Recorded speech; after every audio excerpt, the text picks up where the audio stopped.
पाठ करूँगी मैं ही, नया सोच नया सवेरा से ही। तो इसको करने से पहले आज इसको जब मैंने पढ़ा, तो सबसे पहले मुझे श्रीमान चंद्रगुप्त जी की इसमें याद आई कि वो कैसे कि अभी हम सब भजन गाते रहते हैं और मैं तो इसलिए अब भजन भी थोड़ा कम ही गाती हूँ कि बिल्कुल मतलब इस समय वैसे तो जब को भी मौका मिलता है, कोई देता है तो अच्छा लगता है कि गा लेते हैं, लेकिन हमारी आवाज देखा जाए, खास करके मेरे को तो बिल्कुल लय में नहीं गाना आता, लेकिन हमारे इसमें भाव थोड़ा-सा बन जाते हैं कि हमें उच्च बनने का या कुछ अंदर से जब हम गाते हैं, तो और तो उन्हीं का आया कि भई हम वो कैसे झेलते हैं, जो अच्छा गाता है वो दूसरे को कैसे झेलता होगा कि उसके मन में। तो इसका जो शीर्षक भी है तो बेसुरापन, तो इसमें भी हम जानेंगे कि बेसुरापन एक तो गाने में ही होता है, तो इसमें देखते हैं आज। बेसुरापन जहाँ कहीं भी हो, अपने आप में अपूर्णता का एहसास करवाता है। प्रकृति में कितना सुर है, इस पर गहन चिंतन की आवश्यकता है।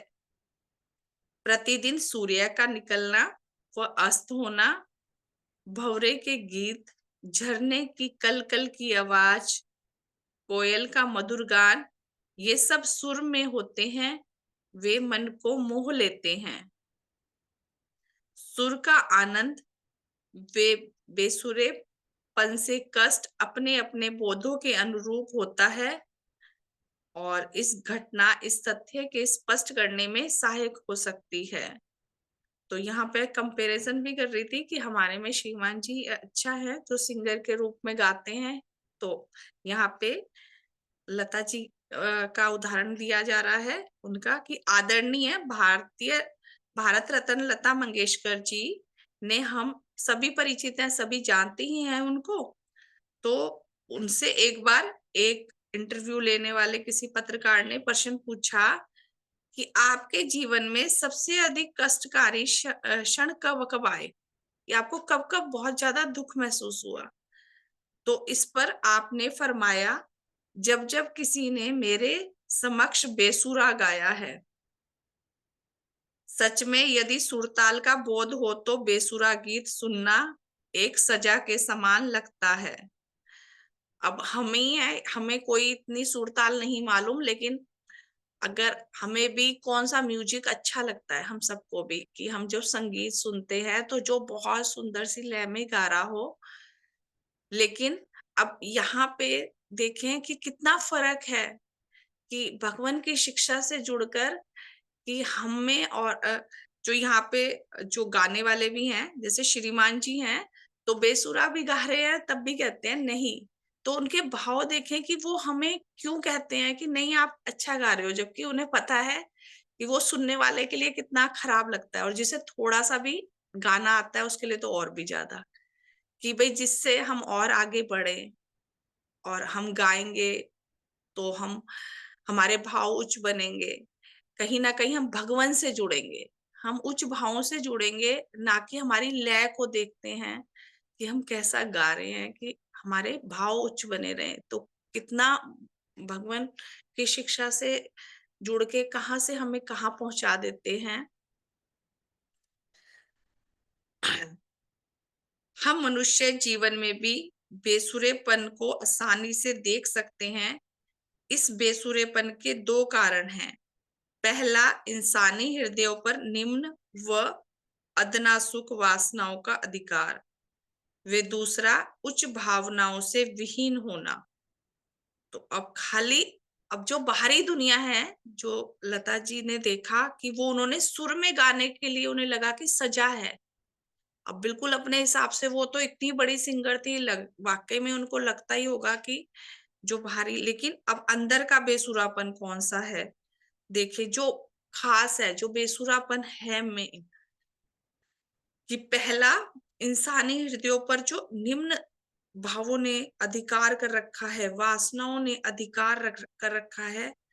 दूसरा, फिर उच्च भावनाओं से वो विहीन हो रखा है। ये असलियत जो बेसुरापन है, बाहर का तो गाया कि भई जिसको पता है कि थोड़ा नहीं आता तो वो पूरी महफ़िल में कहीं से जल्दी से शुरू भी नहीं करता, कि खुद अंदाज़ा सबको है ही है। ये बाहरी चीज़ों का सबको मोटा-मोटा ज्ञान है कि वो कुछ चंद लोगों में या अपने ही लोगों में उसका है गाएगा, या जहाँ पे उसे थोड़ा-सा भाव दिए जाएँगे कि चलो गा लो, जहाँ जुड़े होंगे कि हमारे भाव उच्च बन रहे हैं, हम यहाँ बैठे हैं तो। तो जो हृदय जितना अधिक नशा, स्वाद, काम, आलस्य, धन संपत्ति एवं मान प्रशंसा आदि सुख वासनाओं का गुलाम है, उतना ही आत्मिक हित से लापरवाह है और सुख का सजा सगा है। वह जितना इन सुखों की तृप्ति हेतु सत्य व शुभ को अपने पैरों तले रोदता है, उतना ही वह अधिक बेसुरा है। और इस बेसुरेपन की किसी को मतलब दिखाई भी नहीं देता। अब हमें पता है कि हम अच्छा नहीं गा रहे, सामने वाला तो हमें ये दिख तो रहा है, क्योंकि बाहर की आवाज़ भी दूसरों को भी और हमें भी। लेकिन ये वाला जो बेसुरापन है, वो दिखाई भी नहीं देता। पारिवारिक संबंधों में जितना उच्च भावनाओं का अभाव है, वहाँ पर उतनी ज़्यादा कलह होगी। कोई व्यक्ति श्रद्धा, सम्मान, कृतज्ञता, हमदर्दी, सेवा, पवित्रता व ईमानदारी से जितना विहीन होगा, चाहे वह पिता हो या बेटा हो, पति हो या पत्नी हो, भाई हो या बहन हो, सास हो या बहू हो, उतना ही वह बेसुरा है। देखिए, श्रीमान जी जो इसके लेखक हैं, वो हमें कौन-सा बेसुरापन दिखाने की कोशिश कर रहे हैं। कि जितना हमारे घरों में कलह है, हम उच्च भावों से विहीन हैं, उतने ही हम अधिक बेसुरे बनते जाते हैं। जिस परिवार में जितना ज़्यादा बेसुरे होंगे, उतना ही वह घर नरक का साक्षात नमूना होगा। और इसमें देखें तो देखा भी जाए तो आम तौर पर घरों में लड़ाई झगड़े होते ही रहते हैं। तो वो लड़ाई झगड़े देखा जाए तो आवाज से भी देखे वो बेसुरे ही है गुण। अगर उनमें एक दूसरे के प्रति सम्मान नहीं है, मान नहीं है, तो वो हमेशा ही एक दूसरे की कमी निकालने में लगे हैं, तो उसे सुर बोलेंगे या बेसुरा बोलेंगे। एक क्वेश्चन मार्क है, पूछ सकते हैं वहां पर कि सारा दिन एक दूसरे की कमी ही दिखाई दे रही है। वहां गुण चिंतन के स्थान पर दोषों का वर्णन, धन्यवाद वे उपकार स्मरण के स्थान पर स्वार्थ, कृतज्ञता वे घृणा जैसे स्वरों का बेसुरा शोर होगा। अब हंसने वे रोने को ही ले, यदि हम दूसरे के दुख को देखकर हंसते हैं तो बेसुरे हैं। इससे आगे यदि ऊपर से तो दुख का प्रकाश करते हैं और भीतर ही भीतर खुश होते हैं और साथ में कपटी भी बनते हैं, इस प्रकार यदि हम अपने स्वार्थ के लिए रोते हैं तो बेसुरा रोते हैं। और ये बहुत ही इम्पोर्टेंट है ये वाली चीज कि अ, अभी भी मैं देखती हूँ कि दूसरे के दुख को देख के जो है हमें दुख तो महसूस हो रहा है, लेकिन वो कितना हो रहा है ये हम अपने हृदय की गहराई से देखें। कि जब किसी हमारे अपने बच्चे को या अपने को कोई परेशानी होती है तो वो हमें दुख कितना लगता है, और सामने अगर किसी गैर को हो रहा है तो वो हम कितना महसूस होता है। तो ये इस पे भी एक क्वेश्चन मार्क है। ये बहुत अंदर के भाव में जाने का है, ये जरूरत कि हम दूसरों के दुख में कितने दुखी हो पा रहे हैं, उसको कितना महसूस करते हैं। इसके ठीक विपरीत यदि किसी उचित विधि से हम किसी को प्रसन्न करके हंसते हैं, तो हमारा हंसना सुर में है। यदि किसी के लिए हमदर्दी से भरकर रोना आ जाए, वह पश्चाताप हेतु रो पड़े, तो हमारा रोना सुर में है। अब हंसना और रोना खाली गाना ही सुर में नहीं होते, हंसना और रोना भी कि हमारी हंसी कब आ रही है, हम कब हंस रहे हैं, किसी का मजाक बना के हंस रहे हैं, या हम किसी के किसी दुखी आदमी को हंसाने के लिए, उसको खुश करने के लिए हमने हल्का फुल्का मजाक किया कि वो हंस पड़े। और रोना भी कि देखें, ये तो वाकई में भगवान ने हमें रोना तो सिखाई दिया कि भाई हमें कहीं ना कहीं किसी का दुख देख के कभी ना कभी आंसू आ ही जाते हैं। तो सोचें, अगर आ रहे हैं तो वाकई हम सच्चे सुर में हैं। इसलिए हंसना व रोना अपने आप में सुर में है, न बेसुरा है। यदि नीच भाव से हंसा व रोया जाए तो बेसुरा है। हर समय अपने ही दुखों को लेके रोए जा रहे हैं, ये है वो है, तो वो वाक्य बेसुरा ही है। वे जीवन के लिए विनाशकारी है। और यदि उच्च भाव से हंसा व रोया जाए तो सुर में है, वे जीवन के लिए विकासकारी है। तो काश हम सभी दीन भावी होकर जीवन के विभिन्न पक्षों में अपने अपने बेसुरेपन को देखने, उसमें सुधार लाने की आकांक्षी हो सके, ऐसी है शुभकामना। तो अब हम सबने यहाँ पे जाना कि सिर्फ गाने वाला सुर और बेसुरापन नहीं होता, कितने तरह के सुर ताल यहाँ पे बताए गए हैं कि हमें कितनी तरह के सुर ताल सिखाए जा रहे हैं कि कहाँ कहाँ हमें परिवार में हमें कैसे सुर मिलाना है, हमें दूसरों के दुख में किस तरह से उनके साथ में, कि हमारे अंदर उनके लिए दुख प्रकट हो रहा है तो हम वाकई ही सुर में हैं।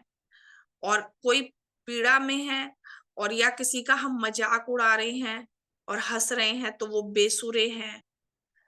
तो ये जो हमने सुर ताल की शिक्षा दी गई है, इसको हम समझ पाए, क्योंकि बाहर में अगर हम बेसुरा और सुर का कहेंगे तो सिर्फ गाने को लेकर ही होगा।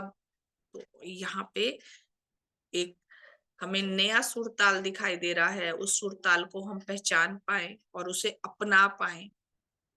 ये मेरी अपने लिए और आप सबके लिए ही गहरी प्रार्थना है कि इन सुरों को हम पहचाने और इस पे चल पाए। और जैसा कि अभी हमने जो भजन सुना था कि सेवक दल हम मेरा उपकारी, तो मैंने कि हमें कितने उपकार मिले हैं कि उनका हम वर्णन ही नहीं कर सकते। और इसी से ही जुड़ता हुआ है उपकार माला, और इसमें ही मैंने उनका पढ़ा था, श्रीमान पंडित परमेश्वर दत्त जी की जीवनी पढ़ी थी मैंने बहुत शुरू में, तो उन्होंने उपकार माला लिखी। तो यहाँ पे भी है उपकार माला। तो हम उपकार माला, तो एक तो है कि हम जिसके प्रति उपकार किए हैं वो हम सबने यहाँ समझे हुए हैं, और कुछ यहाँ और जानेंगे नया कि कैसे हम उनका उपकार माला को देख सकते हैं और बाकी लोगों को भी हम बता सकते हैं। हम में से कौन शख्स ऐसा होगा जो सुंदर दिखने की चाह न रखता हो। सुंदरता में चार चांद लगाती हैं मालाएं, फूलों की मालाएं विभिन्न अवसरों पर अपना खास स्थान रखती हैं। इसके भिन्न मोतियों की वे रुद्राक्ष की माला आदि में भी से भी हम भली भांति परिचित हैं। धर्म की दुनिया में माला बहुत चिर परिचित शब्द है कि मंदिर में जाते हैं तो माला लेके जाते हैं सभी। आध्यात्मिक दुनिया में एक विलक्षण माला है जिससे बहुत कम लोग परिचित हैं, वह है उपकार माला। और इस सब में हम बहुत सौभाग्यशाली हैं कि हमें थोड़ा बहुत, बहुत ज्यादा तो नहीं, इस चीज का ज्ञान है कि उपकार माला क्या है। बाहर कहीं किसी को आप बता के देखें उपकार माला, तो पहले तो वो सोचेगा ही, इतने एकदम से ना यूनिक अलग से शब्द दिए हुए हैं हर चीज के, हित परिशोध, उपकार माला, तो कौन सी माला है भाई ये उपकार माला, सामने वाला पूछेगा भी। एकदम से तो दिमाग में आएगा, आता भी नहीं है, कितना ही पढ़ा लिखा हो, कि उपकार माला। उपकार शब्द से समझ भले ही आ रहा है, तो उपकार माला स्थूल वस्तु नहीं है, वो फूल की माला की तरह, मोती की माला की तरह नहीं है। यह सूक्ष्म जगत का लाजवाब आभूषण है। भावों की दुनिया में एक बहुत मूल्यवान भाव है कृतज्ञता का भाव, यानी शुक्रगुजारी, ग्रेटिट्यूड का भाव। यह उपकार माला इसी भाव की देन है। तो सबसे पहले हमें शुक्रगुजारी का भाव हमें दिखाई तो दे रहा है कि किसी ने कुछ किया, हमारे अंदर से शुक्रिया निकल रहा है, तो फिर उपकार माला भी समझ में आएगी। अधिकांश लोग कहते हैं वी आर, यानी हम हैं, परंतु यह है अर्ध सत्य, हाफ ट्रूथ। पूर्ण सत्य है हम दूसरों की बदौलत हैं। और ये शब्द तो चिर परिचित है, क्योंकि श्रीमान नवनीत जी से बहुत बार बोलते रहते हैं कि we are due to other, हम दूसरों की बदौलत है। यह पूर्ण सत्य हमें शुक्रगुजारी के भाव के बिना समझ में नहीं आता। वस्तुतः हम अपने जीवन में जो कुछ भी हैं या जो कुछ भी बनने की कल्पना करते हैं, वह दूसरों की सेवाओं, उपकारों, शुभकामनाओं व सहयोग के बिना संभव ही नहीं है। यदि हमने हमारे हृदय में कृतज्ञता की आंख खुली हो, तो हम स्वयं को चारों ओर उपकारियों से घिरा हुआ पाएंगे। और ये कृतज्ञता शब्द भी जल्दी समझ में नहीं आता, तो शुक्रगुजारी ही मान लें कि दूसरों ने जो किया उसकी आंखें हैं या नहीं है हमारे पास में। जैसे सिर के बाल गिनने कठिन है, वैसे ही उपकारियों एवं उनके अनगिनत उपकारों को गिनना भी कठिन है। चारों जगत, भौतिक, वनस्पति, पशु व मनुष्य, इन उपकारों से भरे पड़े हैं। एक एक जगत के एक एक अस्तित्व को स्मरण करके हमें उसके एक एक उपकार को स्मरण करना चाहिए। अब यदि भौतिक जगत को ही ले ले, इसके बिना हमारा जीवन ही असंभव है। बिना सूर्य व धरती के हमारा क्या अस्तित्व है। बिना पानी के हम दिन काट सकते हैं।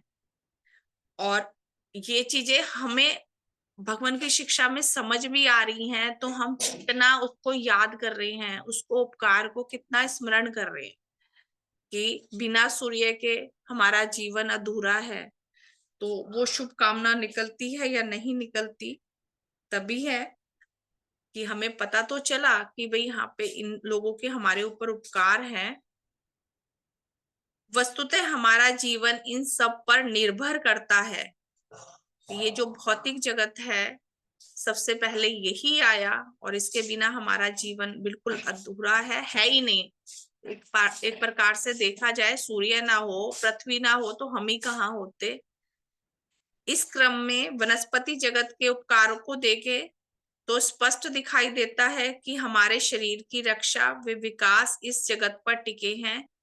इस जगत से आज तक हमने कितना अनाज, फल, सब्जी, मेवे आदि ले चुके हैं अपने शरीर की खुराक के रूप में।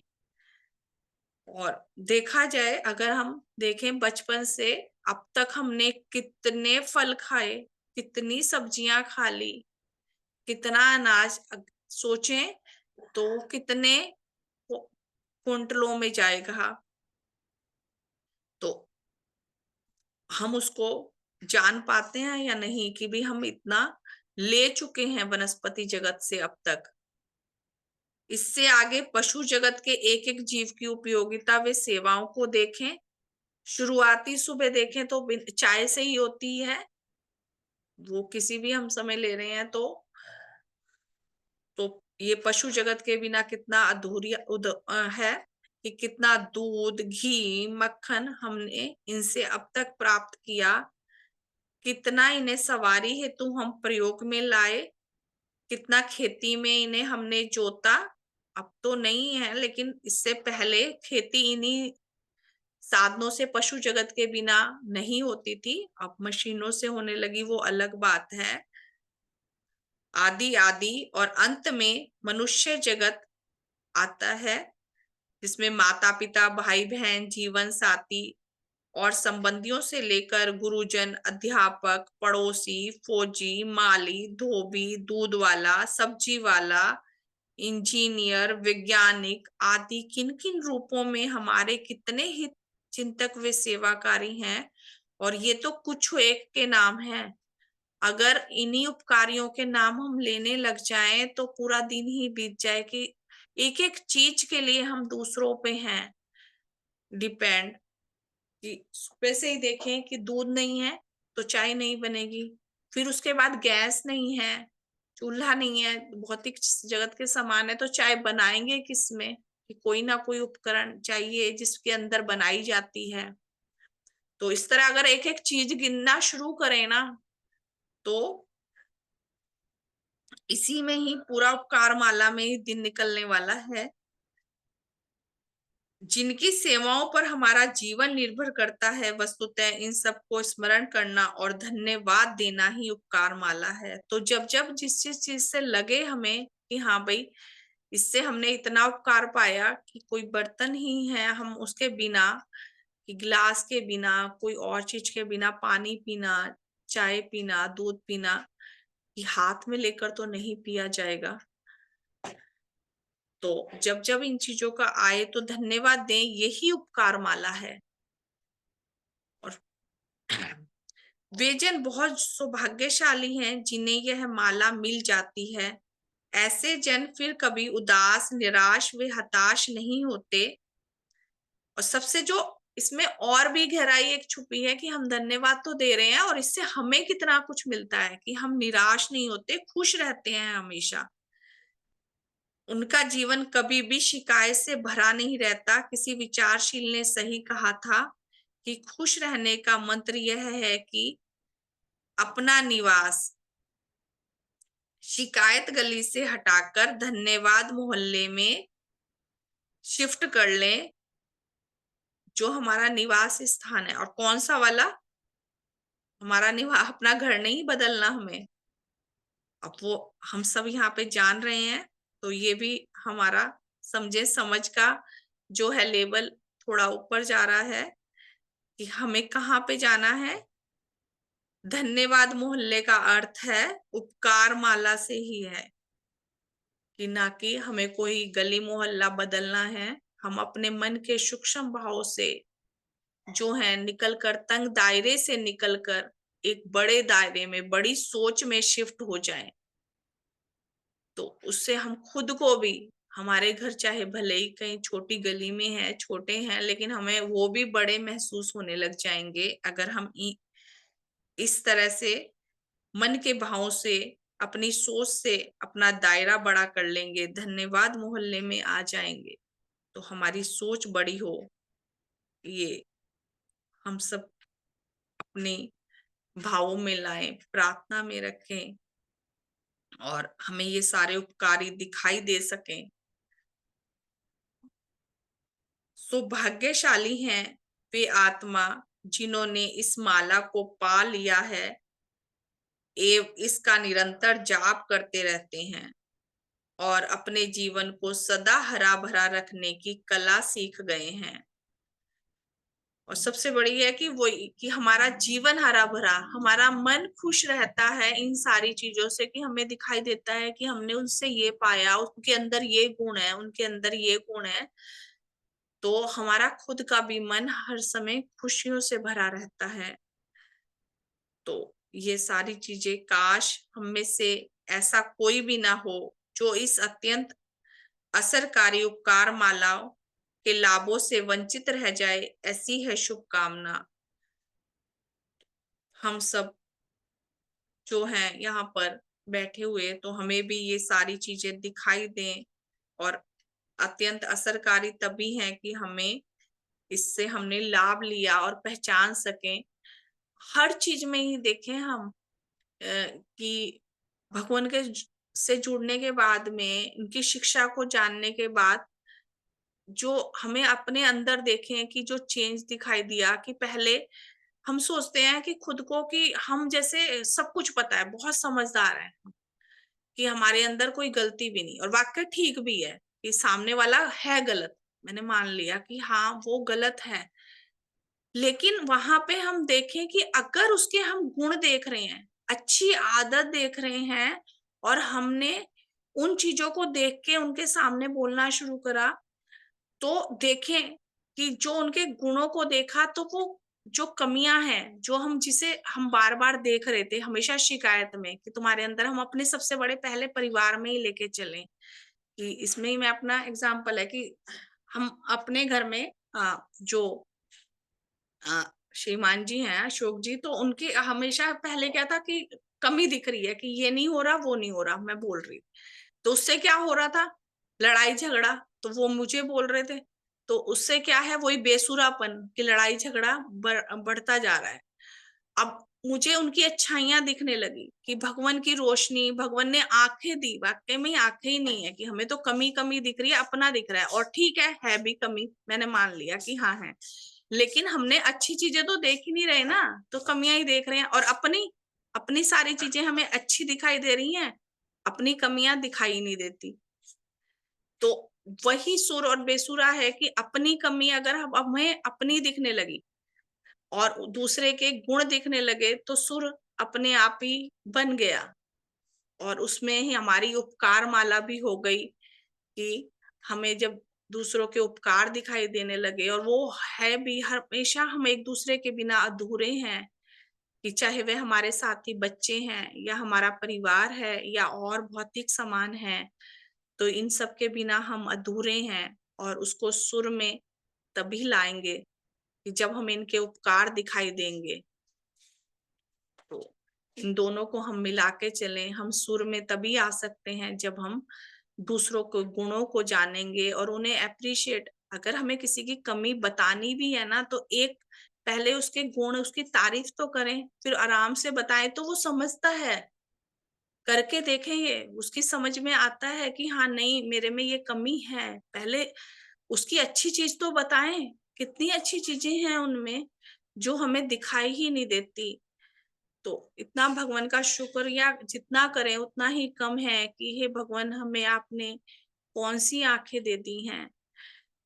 शुभ हो आपका, शुभ हो, और उन सभी का ही शुभ हो जो इनको दिखाते हैं, इन आंखों को हमें, जो हमारे साथी संगी हैं, सबका शुभ भला हो। कोई गलती हो हिमांशी। बहुत बहुत धन्यवाद रेणु जी, बहुत बहुत सुंदर, बहुत सुंदर आपने ये विषय चुना। और बहुत ही सचमुच में संगीत जो है हमारी आत्मा का आहार है, आत्मा की खुराक है। पूज्य भगवान ने शायद वो पुस्तक में लिखा है, उसमें पुष्प और पुष्प अनुराग उसमें है, संगीत आत्मा की खुराक है। हम संगीत के द्वारा जो भजन सुनते हैं उसमें शब्द भी सुनते हैं, विचार भी उसके अंदर मिलते हैं, भाव भी मिलते हैं, संगीत का रस भी मिलता है, कितना कुछ हमें मिलता है। संगीत और शोर में क्या अंतर है? जब कोई आवाज प्लान्ड तरीके से, योजनाबद्ध तरीके से बनाकर निकाली जाए, जैसी हम आवाज निकालना चाहते हैं, यानी कि जब आवाजों में एक अनुशासन होता है, एक तारतम्यता होती है, तब वो संगीत लगता है, वो हमें अच्छी लगती है, सुनने में मधुर लगती है। और जब बेढंगी हो, अनुशासित ना हो, तब वो शोर हो जाता है। बड़े गुलाम अली खान साहब बहुत बड़े कलाकार हुए हैं। वो 5 सप्तकों में गाया करते थे, इतना उनकी गले की रेंज थी, नीचे भी और ऊपर भी। अब 5 सप्तक जो है, आप यूं समझें कि आम जो हारमोनियम है उसमें 3.25 सप्तक होती है। अगर आप उनकी कीज गिनेंगी तो उनकी कीज होती है 39। 12 स्वरों की एक सप्तक, तो 3 सप्तक हो गए 36, और 3 उसके एक्स्ट्रा 3.25 सप्तक की वो होती है, यानी कि 36, उसमें 39 स्वर कीज होती हैं बनी हुई। तो बड़े गुलाम अली खान साहब 60 कीज में, जहां तक आवाज ऊपर जाती है नीचे आती है, इतनों में गा लेते थे। अपने टाइप के वो सिंगर थे, क्लासिकल सिंगर थे। एक बार लता मंगेशकर के बारे में उनसे किसी ने पूछा, बहुत बड़े विश्वविख्यात कलाकार थे, कि लता कैसी लगती है आपको गाती है जब? तो उन्होंने अपने शब्दों में, जो लता की मैंने पढ़ी थी ये मैगजीन में एक बात, उन्होंने अपने शब्दों में, जो सराहना की सराहना वो होती है जो बोधवान करता है किसी की, उन्होंने कहा, अरे लता के बारे में क्या कहूँ, कमबख्त कभी बेसुरा गाती नहीं, कि ऐसा जैसे संगीत में, सुर में डूबी हुई है, संगीत में, इसके अंदर से स्वर में ही निकलती है बात। और यही बात हम देखें भगवान देवात्मा में, यूं समझे जीवन जो है संतुलन का नाम जीवन है। भगवान देवात्मा के देव जीवन में अद्वितीय संतुलन है। आध्यात्मिक दृष्टि से परम पूज्य भगवान देवात्मा से बढ़कर संगीतकार कौन होगा?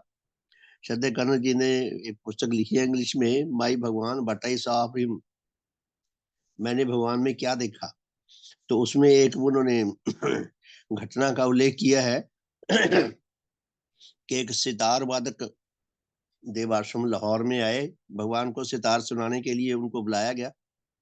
तो उन्होंने सितार बजाई, 15-20 मिनट, आधा घंटा, घंटा, जितनी भी उनको ठीक जैसा था उनका, तो सितार बजाई, तो लोगों ने बहुत, उनको अच्छा लगा, तो सबने बड़ी सराहना की। तो भगवान ने कहा कि आपने जो सितार बजाई है, बड़े सुर में बजाई है, बहुत अच्छी बजाई है, लेकिन हम आपकी काफी तारीफ नहीं कर सकते। भगवान ने आलोचना नहीं की, उन्होंने अपनी व्यवस्था बताई। वो कहते, भगवान कहते, एक तो हमें संगीत का ज्ञान नहीं है, समझ नहीं है कि कौन सा राग है, क्या सुर है, क्या नहीं है, और दूसरा हमें ऊंचा सुनाई देता है, इसलिए बहुत सारी सुर आपके हमें बारीकियां उसकी सुनी भी नहीं होगी, इसलिए हम आपकी झूठी तो हम बात कह नहीं सकते, सच्ची तारीफ हम तब करें अगर हमें वो संगीत हमारे तक पूरा पहुंचा हो। लेकिन आपने अच्छा अच्छा बजाया और हमें अच्छा लगा। और क्या भगवान कहते हैं, जो हम संगीत बजा रहे हैं वो सुनाई देता है? भगवान कैसा संगीत बजा रहे हैं हमें सुनाई देता है? भगवान हम सबको जीवन के प्रत्येक पक्ष में, आत्मिक रोग जो है वो हमारी बीमारियां पक्ष नहीं है, हमारे 5 पक्ष बताए हैं ना राजेश रवानी जी, नवनीत जी, 5 पक्ष बताते हैं ना। एक तो शरीर, कि हमारा शरीर स्वस्थ रहे, और एक मानसिक, मानसिक योग्यता हमारी ठीक रहे, बुद्धि हमारी ठीक रहे, दिमाग चकरा ना जाए, खराब ना हो जाए। और एक आर्थिक पक्ष, हम सम्मान पूर्वक अपने जीवन बिताने के योग हो सके, हमारे पास इतना पैसा हम कमाने योग हो कि हम आत्म सम्मान के साथ अपना निर्वाह कर सकें, चाहे अरबों खरबों रुपया ना हो, लेकिन इतना हो कि जो हम जीवन निर्वाह सम्मान पूर्वक कर सकें।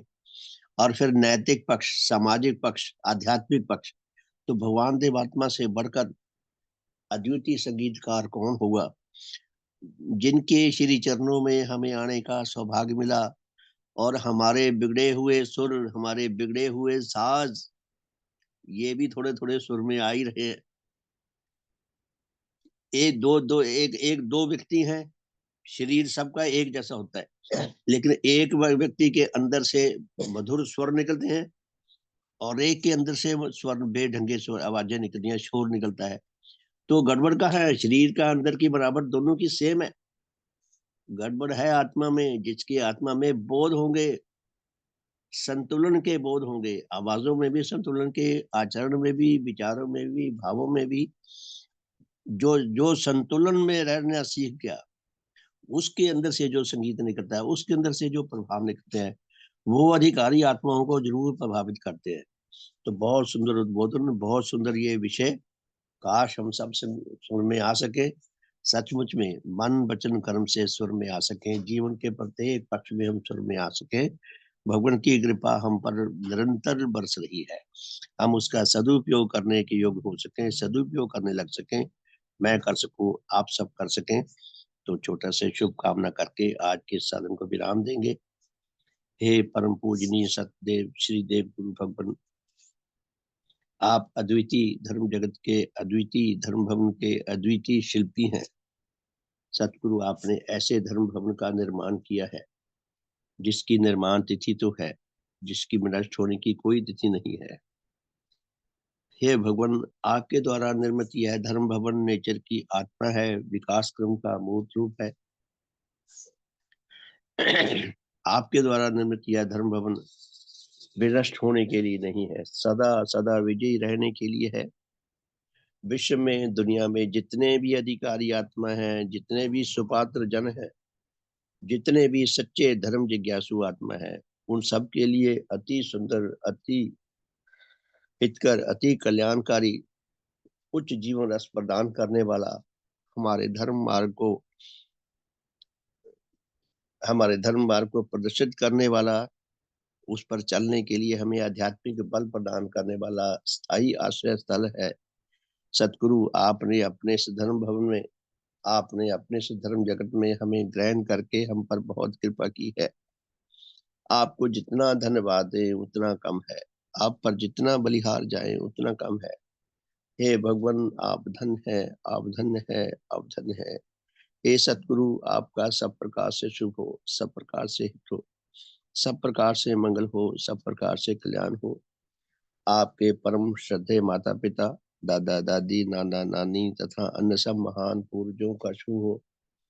आपके सब वंशीजनों का, आपके सब सांसारिक स्मृतियों का, आपके सेवक सेवकाओं का, आपके श्रद्धावानों का, आपके अनुयायियों का, आपके विश्वासियों का, आपके अनुरागियों का, हमारे इस लोकवासी तथा पुलोकवासी सब धर्म साथियों का, उन सबके पूर्वजों का, उन सबके वंशीजनों का, उन सबके सांसारिक संबंधियों का, उन सबके दोस्तों मित्रों शुभ चिंतकों का, सबका भले का मार्ग प्रशस्त हो, शुभ का मार्ग प्रशस्त हो। हे देव, हमारे श्रद्धेय माता पिता, दादा दादी, नाना नानी तथा अन्य सब पूर्वजों का, हमारे इस लोकवासी तथा परलोकवासी सब भाई बहनों का, उनके परिवारों का, उनके बच्चों का, उनके नाती पोतों का, हमारे सब वंशीजनों का, हमारे सब सांसारिक संबंधियों का, मनुष्य जगत का, पशु जगत का, वनस्पति जगत का, भौतिक जगत का, सबका शुभ हो, सबका हित हो, सबका मंगल हो, सबका कल्याण हो।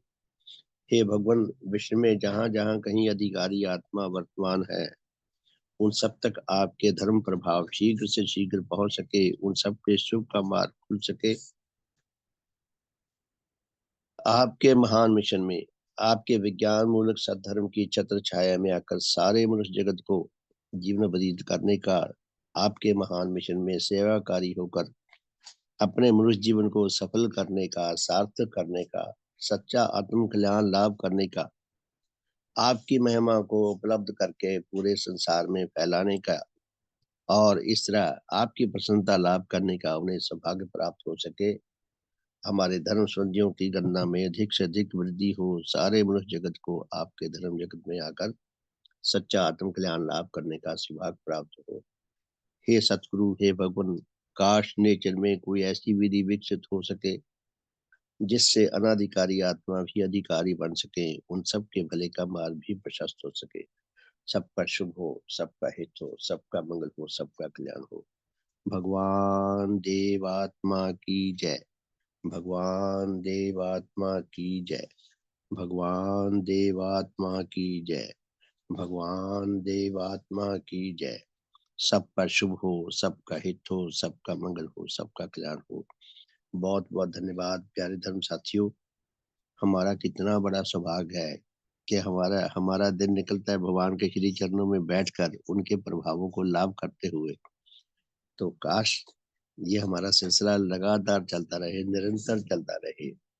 हमारी इस मंगल यात्रा में अधिक से अधिक लोगों को, सारे मनुष्य जगत को जुड़कर सच्चा आत्म कल्याण लाभ करने का सौभाग्य प्राप्त हो सके। हम सब में उच्च प्रेम आए, उच्च एकता आए, उच्च मेल आए। सबका शुभ हो, सबका हित हो, सबका मंगल हो, सबका कल्याण हो।